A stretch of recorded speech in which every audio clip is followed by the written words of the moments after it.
जेवी CPID patch clone, ये वो अल्फाज हैं जो आपने फ़ोन खरीदते वक्त सुने होंगे।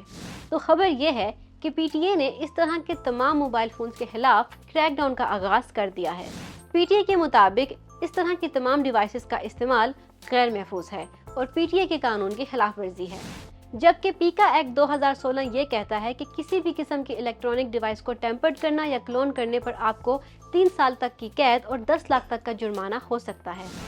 ये तो वो मालूमात है जो PTA ने आवाम के लिए जारी की है, लेकिन ये पैच्ड क्लोन CPID फ़ोन क्या होते हैं, आइए आपको बताते हैं। हर वो मोबाइल फ़ोन जिसमें सिम इस्तेमाल होती है, इसका एक मुनफरिद IMEI नंबर होता है जो इस फ़ोन की शनाख्त होता है। PTA के मुताबिक जिन फ़ोन्स का PTA टैक्स अदा किया गया है, सिर्फ इन फ़ोन्स को IMEI पर सिम पर सिग्नल मौसूल होंगे। यही वजह है कि नॉन PTA फ़ोन्स पर कोई सिम काम नहीं करती। सारिफीन के मुताबिक फ्लैगशिप यानी महंगे मोबाइल फ़ोन्स जैसे iPhone, Samsung Galaxy, Google pixel और दीगर का PTA टैक्स काफ़ी ज़्यादा है, जिसका हल पैच्ड CPID और JV फ़ोन्स के ज़रिए निकाला जाता है। नॉन PTA फ़ोन्स को बाईपास करने के लिए मुख्तलिफ तरीके इख्तियार किए जाते हैं जो कि PTA के मुताबिक गैर कानूनी हैं। इनमें से CPID, offline patch, online patch, VIP patch, rooted patch शामिल हैं।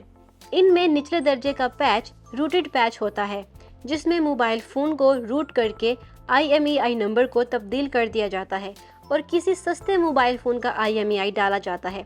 रूटेड पैच में मोबाइल की सिक्योरिटी मुकम्मल तौर पर मुतासिर होती है। यहाँ वाज़ेह रहे कि ऑफलाइन रूटेड पैच में मोबाइल की सिक्योरिटी मुतासिर होने से मोबाइल में अपडेट्स मौसूल नहीं होती और ना ही बैंकिंग एप्लीकेशंस काम करती हैं, और जैसे ही फ़ोन को रीसेट किया जाएगा ये पैच भी ख़त्म हो जाता है।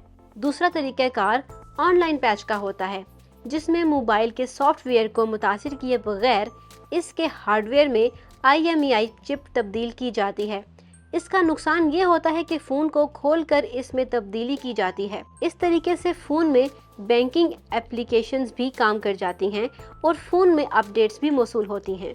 तमाम पैचेस में सबसे ज़्यादा इस्तेमाल किए जाने वाला तरीका CPID अप्रूवल होता है।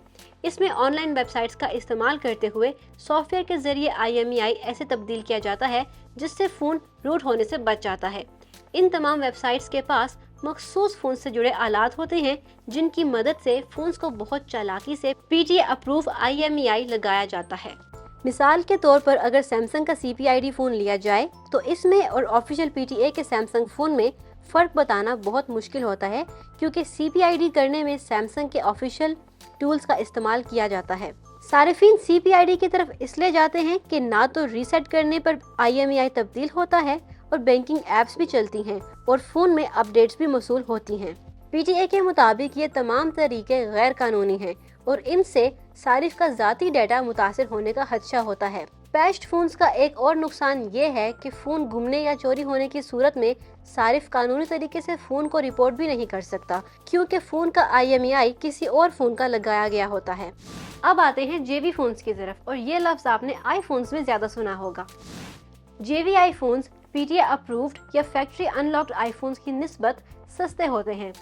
एप्पल से जब कोई iPhone खरीदा जाता है तो सारिफ के पास दो तरीके होते हैं: पूरे पैसे अदा करके फैक्ट्री अनलॉक्ड iPhone खरीदा जाए या कैरियर लॉक्ड iPhone खरीदा जाए। कैरियर लॉक्ड iPhone में एक मखसूस कैरियर की सिम ही काम करती है। ये फ़ोन्स अक्सर एक साथ पर खरीदे जाते हैं और जब तक मुकम्मल एक साथ अदा नहीं हो जाती ये फ़ोन्स मखसूस कैरियर पर लॉक्ड रहते हैं। दरअसल इन सिम लॉक्ड iPhones को ही JV फ़ोन कहा जाता है। PTA के टैक्सेस से कबल जब ये फ़ोन्स पाकिस्तानी मार्केट में आते थे तो इनमें सिम इस्तेमाल करने के लिए एक JV नामी चिप पर सिम रख कर नेटवर्क इस्तेमाल किया जाता था। इस वजह से ये फ़ोन JV के नाम से पहचाने जाने लगे। पाकिस्तान में JV फ़ोन्स का रुझान इस वक्त बढ़ा जब PTA ने iPhones पर टैक्सेस आयद किए।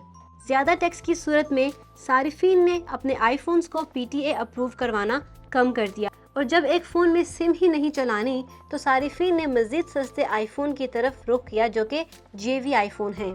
ये बात वाज़ेह रहे कि SIM locked phones black listed भी हो सकते हैं। मिसाल के तौर पर कोई फ़ोन चोरी होकर पाकिस्तानी मार्केट में आता है तो इसका कैरियर लॉक्ड होगा और अगर ये फ़ोन ऐसे मुल्क में लेकर चले जाते हैं जहां ये फ़ोन चोरी शुदा रिपोर्ट हुआ है तो आप गिरफ्तार भी हो सकते हैं। फ़ोन जेबी है या नहीं इसका पता आसानी से फ़ोन की नेटवर्क सेटिंग से लग सकता है, लेकिन सारिफीन के लिए ऐसी ऑनलाइन वेबसाइट्स भी मौजूद हैं जो फ़ोन के ब्लैक लिस्टेड या चोरी शुदा होने का बताती हैं। याद रहे कि पीटीए के मुताबिक इस तरह की तमाम डिवाइसेस का इस्तेमाल गैर कानूनी है और इसकी खरीदो फरोख्त करने वालों के खिलाफ कार्रवाई अमल में लाई जा सकती है।